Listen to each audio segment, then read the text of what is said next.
పట్టణం తీసుకొచ్చాడు. 2, సరే పట్టణం తీసుకొచ్చావు కానీ కనీసం సువార్థికునిగా గ్రామాలకు వెళ్ళి సువార్త ప్రకటించే అవకాశం నాకు ఇవ్వు.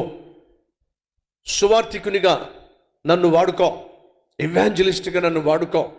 నశించిపోతున్న వారికి రక్షణ సువార్త ప్రకటించేటటువంటి ఆశ నా గుండెల్లో పెట్టావు కాబట్టి సువార్థికుడిగా నన్ను వాడుకో, ఎవాంజలిస్ట్గా నన్ను వాడుకో. దయచేసి ఎప్పుడూ కూడా నన్ను పాస్టర్గా మాత్రము మార్చవద్దు అని ప్రార్థన చేశాం.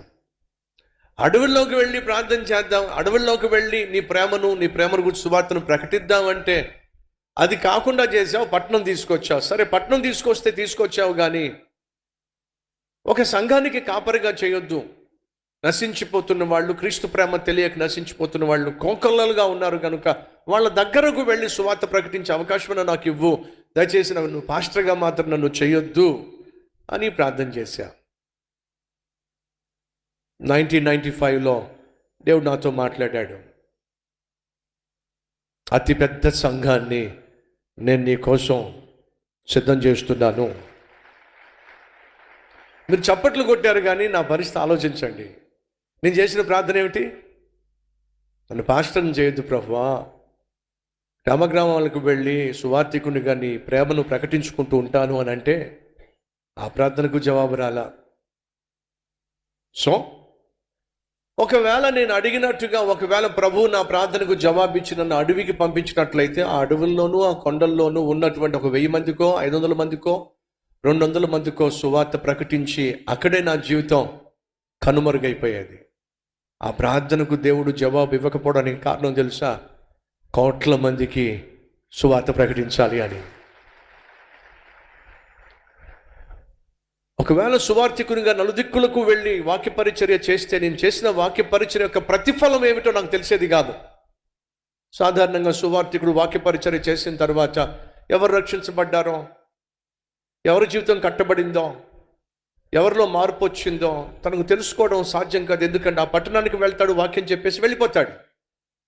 కానీ ఈరోజు మన కల్వరి టెంపుల్లో సుమారు 4,50,000 మంది జీవితాలు ఎలా ప్రభావితమైనయో, ఎలా రక్షించబడినయో, ఏ విధంగా కుటుంబాలు కట్టబడినయో, ఏ విధంగా యవ్వనస్తులు తమ జీవితాన్ని బాగు చేసుకోగలుగుతున్నారో, దిద్దుకోగలుగుతున్నారో కళ్ళారా చూడగలుగుతున్నాను. ఓ చెల్లి ఉత్తరం రాసింది, అన్నయ్య మీరే కనుక హైదరాబాద్లో కల్వరి టెంపుల్ సంఘం పెట్టి ఉండకపోతే నా జీవితం కుక్కలు చింపిన విస్తరాకుగా మారిపోయేదన్నయ్య. మీరు పెట్టిన ఈ సంఘం వల్ల, నేను విన్న ఈ వాక్యం వల్ల నా జీవితాన్ని నేను కట్టుకోగలుగుతున్నా. ఒక్క నేనే కాదు, ఎంతమంది జీవితాలు బాగుపడుతున్నాయో. ఒకవేళ దేవుడు నా ప్రార్థన ఆలకించి నన్ను సువార్థికునిగా చేసినట్లయితే మీ అందరికీ కాపరిగా ఉండే భాగ్యాన్ని నేను కోల్పోయేవాడిని. 3,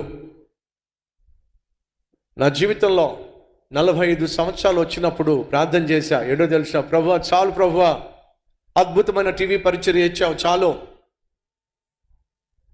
అద్భుతమైన సంఘాన్ని ఇచ్చావు చాలు,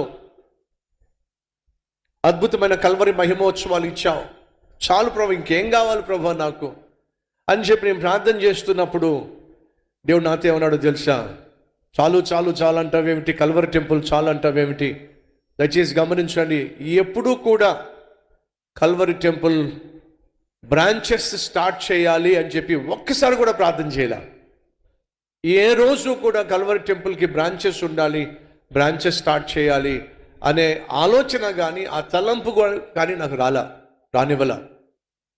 కానీ ప్రార్థన చేస్తున్నప్పుడు ప్రభు చాలు ప్రభు, ఇంతకంటే నాకేం కావాలి నాయన అని చెప్పి కృతజ్ఞతతో ప్రభువును స్తుతిస్తూ ఉంటే దేవుడు నాతో ఒక మాట అన్నాడు, చాలు చాలు అంటావేమిటి, ఒక సంఘం చాలదు, 40 సంఘాలు నువ్వు నిర్మించాలి.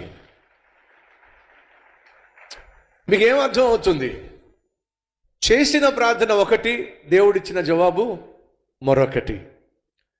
అడిగింది ఒకటి, ఆశించింది ఒకటి, నేను పొందుకుంది ఒకటి. ఇప్పుడు మీరు నాకు సమాధానం చెప్పాలి. మనం అడిగిన వాటికి దేవుడు ఒకవేళ జవాబు ఇవ్వటం లేదు అని అంటే దానికి కారణం తెలుసా? నువ్వు అడిగిన దానికంటే దేవుడు బహుశ్రేష్టమైన దాన్ని సిద్ధం చేస్తున్నాడు కాబట్టే నీ జీవితంలో నువ్వు అడిగిన దానికి జవాబు ఆలస్యమైంది. ఒకవేళ దేవుడే గనుక మన జీవితంలో మనం చేసిన ప్రార్థనలకు జవాబు ఇచ్చినట్లయితే మనం ఇక్కడ కూర్చునే వాళ్ళం కానే కాదు.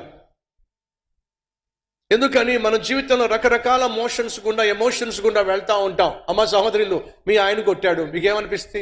చచ్చిపోతే బాగుండు ప్రభు, నన్ను చంపేసే ప్రభు, నాకు బ్రతకడం ఇష్టం లేదు ప్రభు అన్నావు. సరేనమ్మా అన్నాడు అనుకుని ఏమైపోతారు? బ్రదర్స్, మీ ఆవిడ పెట్టే నరకం భరించలేక నా వల్ల కాదు ప్రభు, తీసేసుకో ప్రభు, వచ్చేసేయి అన్నాడు అనుకోండి. మన కలవరి ఇలా ఉండేదంటారా? కలవరి టెంపుల్ మగాళ్ళు ఉండేవారంటారా?